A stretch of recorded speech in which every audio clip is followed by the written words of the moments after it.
उधर दुनिया को अपनी मुट्ठी में करने का शी जिनपिंग का सबसे बड़ा सपना चकनाचूर होने को है। उनका 1 लाख करोड़ डॉलर से भी महंगा बीआरआई प्रोजेक्ट लगभग खटाई में पड़ गया है। 2019 के बाद बीआरआई के निवेश में 5% की गिरावट आई है। ऐसा इसलिए क्योंकि चीन ने जिन देशों को बीआरआई से फायदे होने के सपने दिखाए, अब उन देशों में ही चीन की इस परियोजना के खिलाफ आवाज बुलंद हो गई, क्योंकि उन देशों को चीन की उन्हें चूना लगाने की चाल समझ आ गई है। यही वजह है कि चीन के बीआरआई यानी बेल्ट एंड रोड इनिशिएटिव पर सवाल उठने लगे हैं।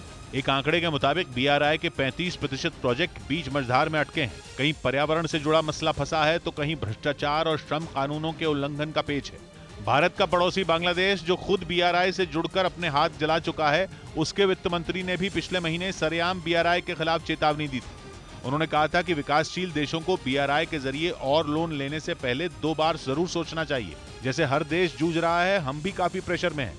लेकिन सिर्फ बांग्लादेश ही बीआरआई का भुक्तभोगी नहीं है। हाल ही में अफ्रीकी देश जाम्बिया ने भी अपने यहाँ चीन के एक अहम प्रोजेक्ट को रद्द ही कर दिया। जाम्बिया चीन के 160 करोड़ डॉलर यानी भारतीय रुपयों में करीब 13,000 करोड़ रुपए के लोन कैंसिल कर चुका है। और ये शी जिनपिंग के लिए बहुत बड़े खतरे की घंटी है, क्योंकि एक वक्त था जब बीआरआई को इस सदी का प्रोजेक्ट कहा जाता था, लेकिन अब उस महा प्रोजेक्ट पर ही ब्रेक लग गया है। चीन का बेल्ट एंड रोड इनिशिएटिव दुनिया का सबसे बड़ा इंफ्रास्ट्रक्चर प्रोग्राम है। ये चीन के राष्ट्रपति शी जिनपिंग का ड्रीम प्रोजेक्ट है, जिसकी शुरुआत 2013 में हुई थी। सदियों पहले चीन से दक्षिण और मध्य एशिया होते हुए यूरोप तक हजारों मील लंबा एक सिल्क रूट हुआ करता था। वो चीन और बाकी दुनिया के बीच व्यापार का बेहद अहम नेटवर्क था। चीन में वही सुनहरा दौर वापस लाने के लिए सिल्क रूट की तर्ज पर शी जिनपिंग ने बीआरआई का प्लान बनाया। इसलिए बीआरआई को न्यू सिल्क रोड भी कहते हैं। बीआरआई भी चीन से होते हुए एशिया के दूसरे हिस्सों, अफ्रीका और पूर्वी यूरोप तक जाएगा। अब पुराने सिल्क रूट को आज की दुनिया में साकार करने के लिए 1 लाख करोड़ डॉलर यानी भारतीय रुपयों में लगभग 80 लाख करोड़ रुपए से भी ज्यादा के हजारों प्रोजेक्ट शुरू किए गए। इसके लिए चीन ने लगभग आधी दुनिया को अपने भारी भरकम निवेश की बाढ़ में डुबो दिया।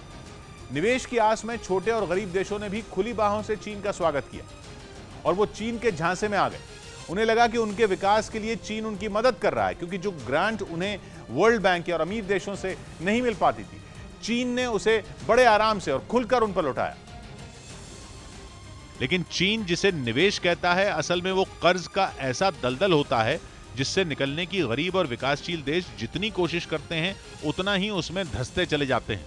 चीन के दिए इस निवेश से फायदा सिर्फ चीन का होता है।